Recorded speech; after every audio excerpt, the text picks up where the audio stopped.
Приветствую всех на канале Кухня от Татьяны. Сегодня я покажу вам рецепт очень простого печенья на сметане.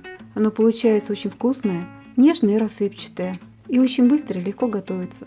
Когда очень хочется приготовить себе что-то к чаю, а возиться лень. Сначала я добавляю в глубокую миску масло комнатной температуры. Всыпаю туда же сахар и начинаю размешивать лопаткой.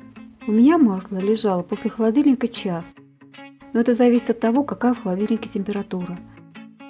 Сахар я хорошо растираю с маслом и слежу, чтобы по краям тарелки не оставалось плохо размешанных комочков. Затем я добавляю одно яйцо и сразу добавляю сметану. В массу я также добавляю ванильный сахар. Можно по желанию добавить щепотку соли.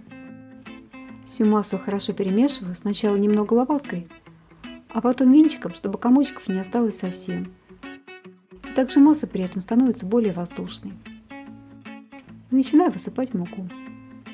Муку я просеяла и добавила туда разрыхлитель. У меня разрыхлителя 1 чайная ложка. Затем я замешиваю тесто и стараюсь это делать быстро. Всыпаю вторую часть муки, и как только оно начинает слипаться, собираю его в комок. В этом рецепте я не охлаждаю тесто, не кладу его в холодильник, так как рецепт очень быстрый, я начинаю его сразу раскатывать. Тесто я раскатала, раскатанное тесто я посыпала сахаром и начинаю нарезать на небольшие прямоугольники.